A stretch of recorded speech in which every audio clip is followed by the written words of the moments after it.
Helipad न दिसल्याने पार्किंगमध्ये landing. मंत्री छगन भुजबळ यांचे स्पष्टीकरण. अपघात वगैरे काही नाही.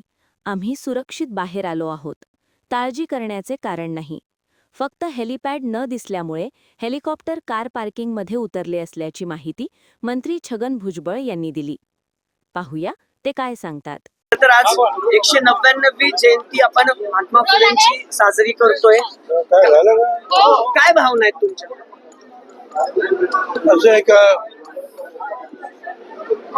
ती 199वी जयंती होऊन आता आपण पुढचं वर्ष जे आहे ते द्विशताब्दी वर्ष म्हणून महात्मा ज्योतिराव फुल्यांचं अख्खा देश आणि देशाच्या बाहेर सुद्धा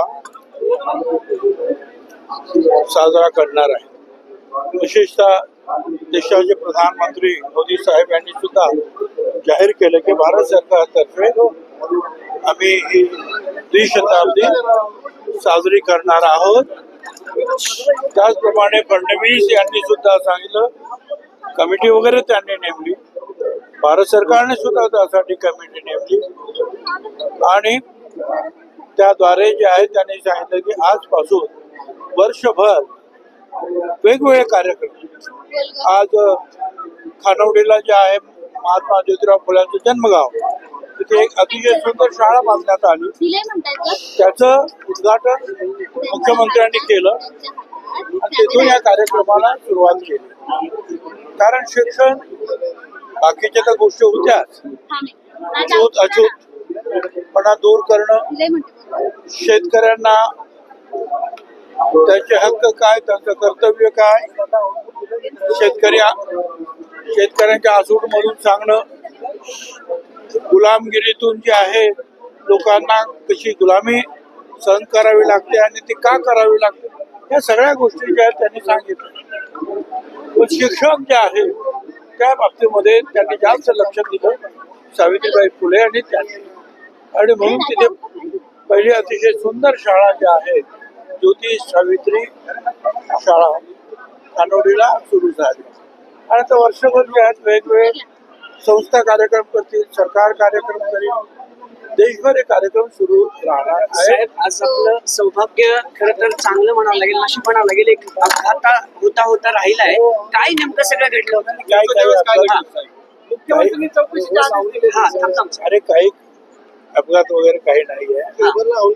चुकून जे काही काय म्हणतात कार पार्क होतं, आमच्या काय म्हणतात त्या पायलटला काही सापडलं नाही. तो हेलिपॅड कार पार्क मध्ये उतरलं, शांतपणे उतरलं, छान उतरलं, आम्ही छान बाहेर आलो. काय काळजी करायचं काय. सुनेत्र पवारांच्या जीवाला धोका आहे असं एक यासाठीला पत्र दिलं बीड मधून. असं आहे की ते असेल तर निश्चितपणे त्यांना पण संरक्षण आहे, आणखी संरक्षण मुख्यमंत्री देतील आणि कार्यकर्ते सुद्धा आम्ही सगळे त्यांची काळजी घेऊ. पवारांनी प्रतिगामी लोक घुसलेत असं पवार साहेब म्हणतायत. वारकरी संप्रदायामध्ये प्रतिगामी लोक घुसले असं पवारांनी भाष्य केले. अनेक क्षेत्रामध्ये जे आहेत पुरोगामी आणि प्रतिगामी आहेत. अनेक क्षेत्रात, कधी एकच क्षेत्र आहे अशातला भाग नाही, वेगवेगळ्या ठिकाणी. पण म्हणून तर महात्मा फुले आणि सावित्रीबाई फुले, डॉक्टर बाबासाहेब आंबेडकर, शाहू महाराज यांचे कार्यक्रम आपण राबवायला पाहिजे की ज्यामुळे जो आहे हा प्रतिगामीपणा जो आहे हा कमी होईल. अतिरिक्त सचिव आहेत मनीषा म्हैसकर, त्यांनी म्हटलंय की महायुतीमधल्या मंत्र्यांनी सांगितलं की महिला अधिकारी नको त्यांच्या विभागात. मला काय कल्पना असं कोणी काय म्हटलं. त्यांनी एका मुलाखतीत महात्मा फुलेंची जयंती आहे, एकीकडे आपण जयंतीचं संपूर्ण वर्ष साजरा करणार आहोत. मात्र आपण दुसरीकडे बघितलं तर बंधू बाबा यांची प्रकरणं राज्यासमोर येतात. ते राजकारणी यासाठीच तर हे वर्ष जे आपल्याला साजरं करायचं आहे, फुले, शाहू, आंबेडकर या सगळ्याची आठवण काढायची त्याच्यासाठी. आणि एकंदर अंधश्रद्धेपासून दूर राहा.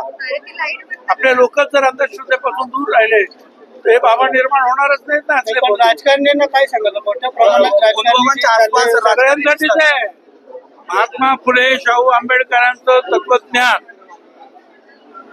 हे लहान मोठे मंत्री संत्री, सामान्य माणसं सगळ्यांसाठी आहे, स्त्री पुरुष सगळ्यांसाठी जे आहे हा सगळा धडा त्यांनी आपल्याला दिलेला आहे. मला असं वाटतं आपण ते लक्षात ठेवून पुढे गेलं पाहिजे. मुनगंटीवार म्हणतात जर खराब मुसलमान असतात तर बंद काढली असती, परत काढली असती. खरात जर मुस्लिम असतात तर त्याच्या आतापर्यंत भाजपाने दिंड काढले असते आणि चौकात आंदोलन केले असते. एकंदरीत काय भाजप यांना सेव्ह करते का खरात आणला असं वाटतंय का? कारण की अनेक नेत्यांसोबत त्यांचे फोटो आहेत, त्यामुळे असं वाटतंय का?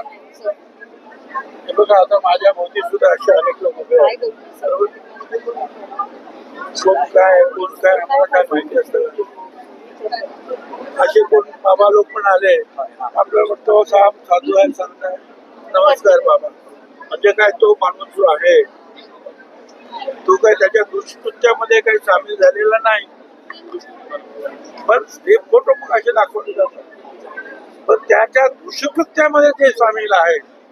त्याच्यावर गेली 6 महिने मुख्यमंत्र्यांचे जे आहे वॉच आहे, आणि त्यातून जे आहे त्यांनी जे आहे ही कारवाई सुरू केली. सर नाशिक किल्ला कायद्याचा बालेकिल्ला असं सातत्याने सांगितलं जात होतं. मात्र आता नाशिक जिल्ह्यात गोलू बाबाची प्रकरण त्यानंतर वेगळी वाढले आहेत. आता फक्त दादा रुसेबाई आणि आपण म्हणत होतो की नाशिक जिल्हा जो आहे बदनाम होतो या लोकांमुळे. परंतु एक आहे की ठीक आहे, पोलीस सरकार त्या संदर्भात कळलं की ताबडतोब कारवाई करत आहे. सर महिला आयोगाचं अध्यक्षपद महिला आयोगाचं अध्यक्षपद आहे ना रिक्त आहे, तर आपण कशा प्रकारे महिला आयोगाचं अध्यक्षपद रिक्त आहे तर अध्यक्षपदी कोण विराजमान व्हावं असं तुम्ही काय मागणी करणार आहात काय? त्याला महिला विराजमान व्हावी. पक्षातलं कोण असावं असं वाटतं तुम्हाला? आपल्या पक्षात महिला जी आहे ती चांगली, कुठलीही महिला मुख्यमंत्री उपमुख्यमंत्री जे ठरवते ती त्या पदाला योग्य आहे, न्याय देणारी आहे. आणि मुख्यमंत्र्यांनी जे अर्थ खातं त्यांच्या जवळ ठेवलेलं आहे तो परत त्या राष्ट्रवादीकडे येणार का? आताच अधिवेशन संपलेलं आहे.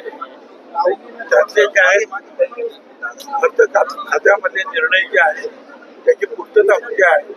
बारामतीची निवडणूक एकतर्फी आहे म्हणजे बिनविरोध होऊ शकते. विरोध आहे की मोठे मोठे पक्ष आहेत, काँग्रेस सगळ्यांनी माघार घेतली तर सगळ्यांचे आम्ही आभारी आहोत. शरद पवार साहेबांच्या गटानं सुद्धा सुरुवातीला सांगितलं आम्ही नाही उभं करणं, आभारी आहोत. सदा शिंदे साहेब हे फॉर्म भरायला आले. फडणवीस साहेब यांनी सुद्धा काँग्रेसचे जे सत्ता अध्यक्ष त्यांना स्वतः फोन केला. तर असं उद्धवजी ठाकरे यांना सुद्धा विनंती केली. सगळ्यांनी जे आहे ते काम दिलेलं आहे आणि त्यामुळे जे आहे आता काही जे आहे मंडळी उभे आहेत अपक्ष लोक. पण पक्ष कमी पडला काय अपक्षांना मागे गेलं? मला असं वाटतं की बरेचसे जे आहेत माझ्या पक्ष कमी पडला का अपक्षांना माघार घेण्यासाठी? कारण मोठ्या प्रमाणात नाशिकमध्ये झाडांची कत्तल होते, एका बाजूला तापमान वाढत चाललेलं आहे. ग्लोबल नाशिकमध्ये नाशिक येथे झाडांच्या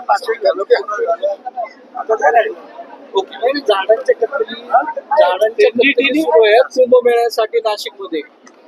अति आवश्यक असल्याशिवाय या झाडांना हात लावू नये असं माझं मत आहे. फारच आवश्यक असेल तर गोष्ट वेगळी, परंतु आवश्यक जर नसेल आणि टाळता येत असेल तर ही झाडतोड थांबवली पाहिजे.